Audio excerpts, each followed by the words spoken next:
Ever watched a choir just belt it out like a powerful piece, and thought, man, what does it take to conduct that? Right. Well, get ready to ditch that image of just like waving your arms around because we are diving deep into the world of choir masters. Yeah, it's really fascinating. We often think of these artistic roles in a really romanticized way, but being a choir master or choir mistress, it actually needs you to be creative and strategic at the same time. It's like a whole symphony of things going on behind the scenes that we don't even see. It is, it is. This RoleCatcher career guide, it's really eye-opening, lays it all out. It's not just about the music. Yeah, We're talking managing rehearsals, budgets, even tours. right. And get this, the choir's social media. It's true. The guide really emphasizes that. You need artistic vision, but then you need those management skills. Like it's this balance. And you really see that in the range of skills they say you need. Yeah, and speaking of those skills, the guide says 83%, a whopping 83% of the job needs fine arts knowledge. But hold on, you might think, oh, music, got it. But it's way more than that. It's fascinating, right? It shows you how interconnected all the arts are, really. The guide even says knowing about visual arts, even sculpture, can help a choir master. That's wild. It's about the whole picture. Stage presence, visual cues, it all matters during a performance. So you're almost like choreographing the music, not just conducting. Exactly. And here's another curveball. Technology is huge, apparently. Yeah. It's everywhere these days, isn't it? The music industry is no different. The guide says you got to be up on your sound software, recording equipment, all of it. It's true. Even something like RoleCatcher, the platform itself. Right. It's become so important for choir masters. They use it for everything. Finding musicians, researching music, even job hunting. So it's like, forget the baton, I need my laptop. Yeah. Okay, so say you're just starting out. RoleCatcher actually breaks down the career into stages, which I thought was cool. Yeah. It's not like you go from singing in the shower straight to Carnegie Hall. Exactly. It's a process, right? Right. The guide, it gives you this roadmap. You start as a choir member, maybe help out the choir master. Over time, you get more responsibility. You hone your skills. So it's like an apprenticeship almost. Yeah. You're learning on the job. In a way, yeah.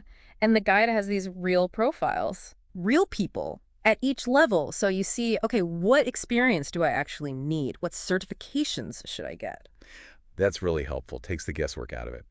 Although speaking of challenges, the interview questions they have listed, intense. Oh, yeah. Like what? One was, how do you encourage diversity and inclusivity in your choir? Wow. It's not just about the music anymore. No, it's not. That question, it says a lot.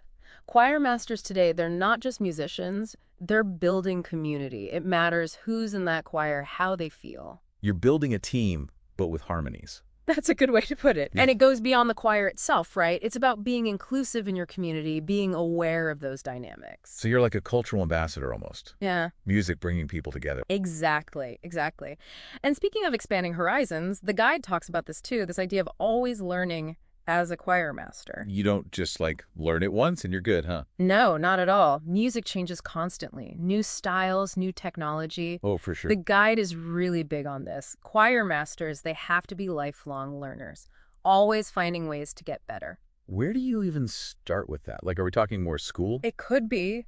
The guide mentions advanced conducting courses or vocal pedagogy. Vocal what now? Vocal pedagogy. That's basically like the science of teaching singing. It gets really in-depth. But there's also, master classes. Oh, right, with like famous choir masters. Exactly. Or just experienced ones. You get new perspectives that way. And networking, that's huge. Yeah, makes sense.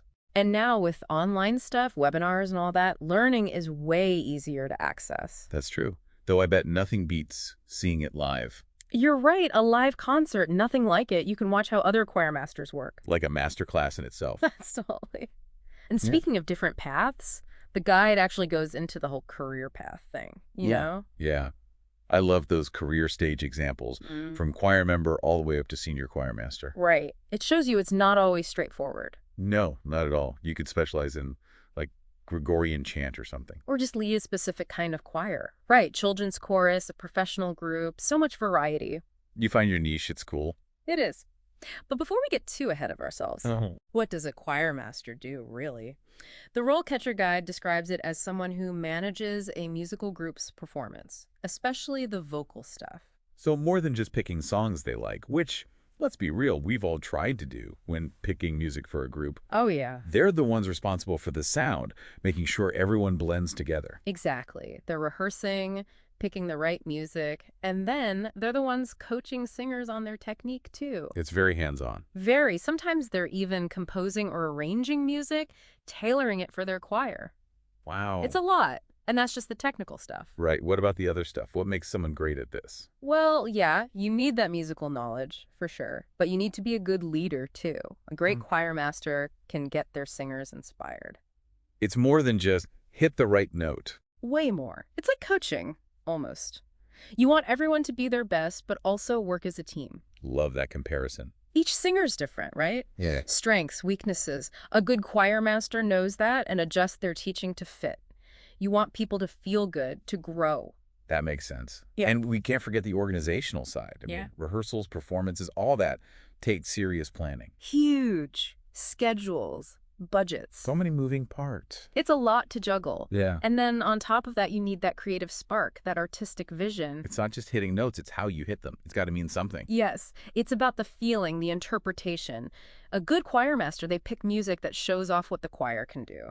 But it also challenges them to try new things, right? Got to keep things interesting. So it's this balance. You know? Yeah. Familiar, pushing boundaries, and always got to have your ear to the ground for new stuff. Absolutely. Can't be stuck in the past. Got to know what's current. But through it all, you got to be passionate. Because if you're not feeling it... How can they? Right. Speaking of feeling it, the guide talked about the opportunities for experienced choir masters. It's not always just about the choir. It can be a stepping stone. Some choir masters, they become musical directors, for bigger ensembles, orchestras even. Wow. Their skills are transferable. That experience leads to other things. What else? What else? A lot of them, they go into teaching, music schools, universities. Sharing all that knowledge. Passing the torch. Yeah. Or they could go into, like, directing choral programs, but on a bigger scale, regional, even national. Keeping choral music alive and well. Exactly. Wow. So it seems like this path, it's tough. But if it's your thing... The guide makes that clear. It's not always easy. It's not all pretty melodies and applause. Right. There's got to be downsides. Of course. Like we said, you're dealing with people.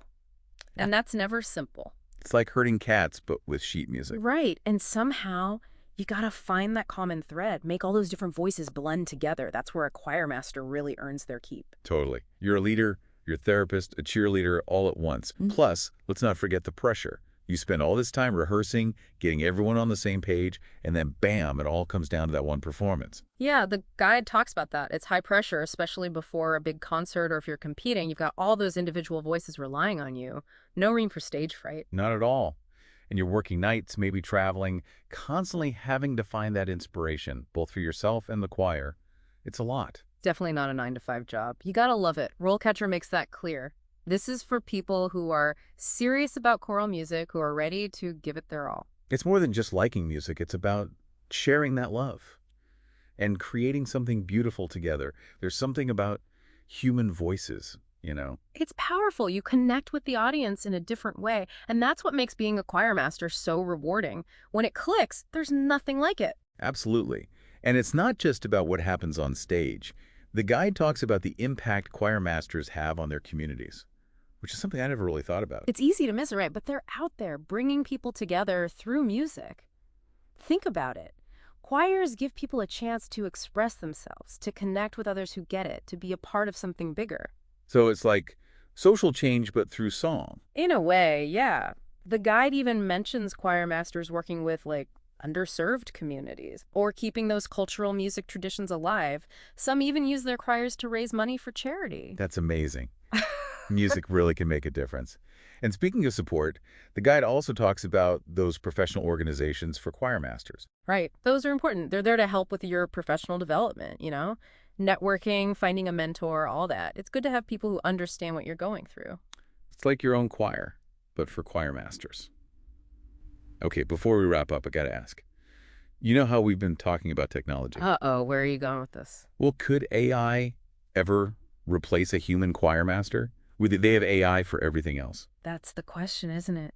And it's tricky. AI, it can do amazing things with music now. Analyze scores, create harmonies, even conduct in a way. But a human choir master, that's different. So there's something special about the human touch. Absolutely. Think about it. You need emotional intelligence to lead a choir, inspiring people, understanding them, responding to what they're feeling. That human connection, it comes through in the music. AI can't fake that, huh? Not really. And don't forget the creative side, the improvisation, the way you adapt in the moment. Those are things you learn over time from experience, from being passionate. AI can copy, but it can't feel the music the same way. Music to my ears. Yeah. So for anyone out there dreaming of becoming a choir master, the future's still looking bright. For sure. And if this deep dive has sparked your interest, if you're ready to take the stage, don't wait. Start exploring, find your voice, let the music lead the way. Well said. And as we've learned from RoleCatcher, every choir master's journey is unique. It's about embracing the challenges, celebrating the victories, and always striving for that perfect harmony. Until next time, keep the music playing.